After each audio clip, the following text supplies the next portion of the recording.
नमस्कार, आप देख रहे हैं न्यूज़ 9 भारत और मैं हूं आपके साथ अशोक चौहान। देश और दुनिया की तमाम खबरों पर आइए डालते हैं एक नजर।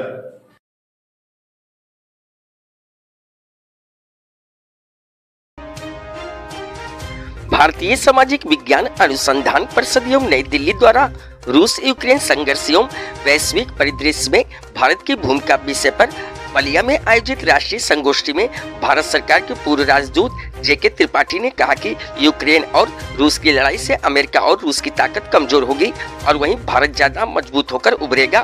पूर्व राजदूत ने कहा कि एक दौर था जब विश्व में 2 महाशक्तियां थीं, लेकिन अब इस युद्ध के बाद पूरा विश्व 4 से 5 महाशक्तियों में बढ़ जाएगा।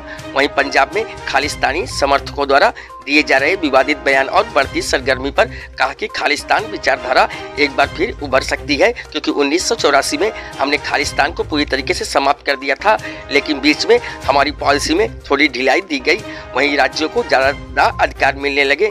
जहां तक खालिस्तान की बात है तो कनाडा, ऑस्ट्रेलिया, यूएस और यूके में बसे सिख समुदाय के लोग ज्यादा समृद्धशाली हो गए और एक बार फिर उन्होंने खालिस्तान के नाम पर जनता को बरगलाना शुरू कर दिया। सरकार को चाहिए कि इस पर जल्द से जल्द काबू करे, वरना भिंडरावाला जैसी स्थिति हो जाएगी। न्यूज़ 9 भारत के लिए सुनील यादव की रिपोर्ट। बिल्कुल पावर गेम है। देखिए, पावर गेम इसलिए कि रूस का प्रभाव घट रहा था, सोवियत रूस के बाद अमेरिका का प्रभाव बढ़ रहा था। बाईपोलर से मोनोपोलर हो गया था, यूनिपोलर हो गया था विश्व। अब समय आ गया मल्टीपोलर होने का। अब समय आ गया। अब देखिए, रूस की भी ताकत घटेगी, अमेरिका की भी ताकत घटेगी। इस युद्ध से किसी को नुकसान नहीं होगा। कोई भी युद्ध जो है, युद्धरत देश, उसकी अर्थव्यवस्था 15 साल पीछे चली जाती है युद्ध से। तो अब जब इनको नुकसान नहीं हो, इनका कद घटेगा, हमारा कद बढ़ रहा है, चीन का कद स्थिर है, तो 4-5 ऐसे खेमे हो जाएंगे, मल्टीपोलर हो जाएगा। तो क्या आप मानते हैं कि रूस और यूक्रेन का जो युद्ध चल रहा है, और ऐसी स्थिति में युद्ध के बाद या युद्ध के दौरान अगर रसिया या अमेरिका जैसे पावरफुल देशों की ताकत अगर घटती है, तो क्या इसका फायदा भारत को पहुंचेगा? बिल्कुल, दोनों की ताकत घटेगी और घट रही है, और हमारी ताकत बढ़ेगी, क्योंकि सिर्फ वही नहीं कि हम युद्ध से दूर हैं। दूसरी चीज़ ये भी है कि युद्ध ने हमें कोई डायरेक्ट खतरा नहीं पहुंचाया।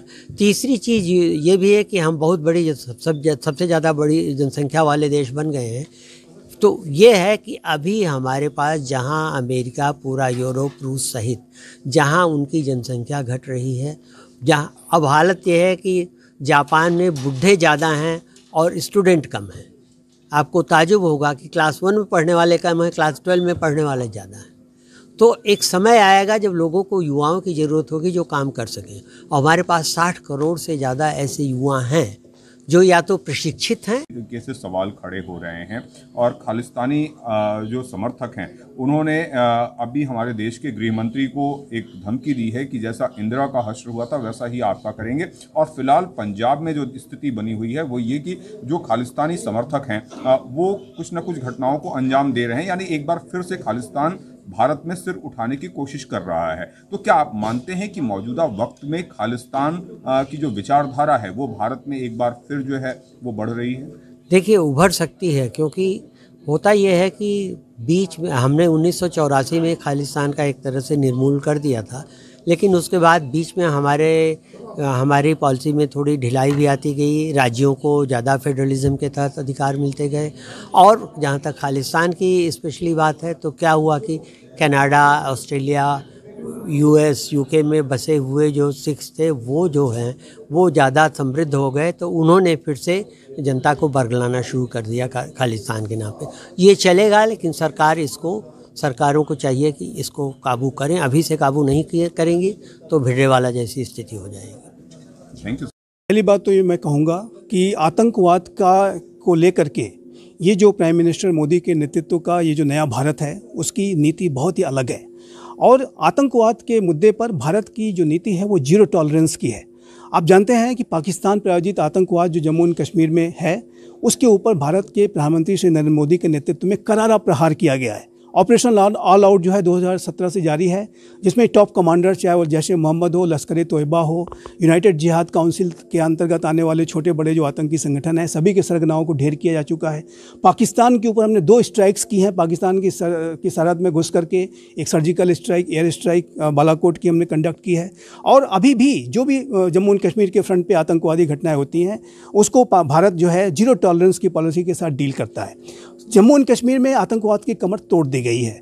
पाकिस्तान के एजेंसीज दबाव में रहती हैं। ऐसे में वो अब इस बात की साजिश रच रही हैं कि चूंकि जम्मू एंड कश्मीर में कोई बड़ा वो अपना कारनामा, बहुत बड़ा कोई आतंकी घटनाएं वो करा नहीं पा रहे हैं, तो ऐसे में भारत के अन्य प्रांतों को फिर से वो आतंकवाद में ग्रसित करना चाहते हैं। और ऐसे में उन्होंने पंजाब के खालिस्तान के का जो एक डेड जो इशू है उसको फिर से उठाने की वो साजिश रच रहे हैं। यहाँ खबरों का सिलसिला कभी नहीं थमता। सिर्फ और सिर्फ बने रहिए न्यूज़ 9 भारत पर। अब चाहूंगा इजाजत। नमस्कार।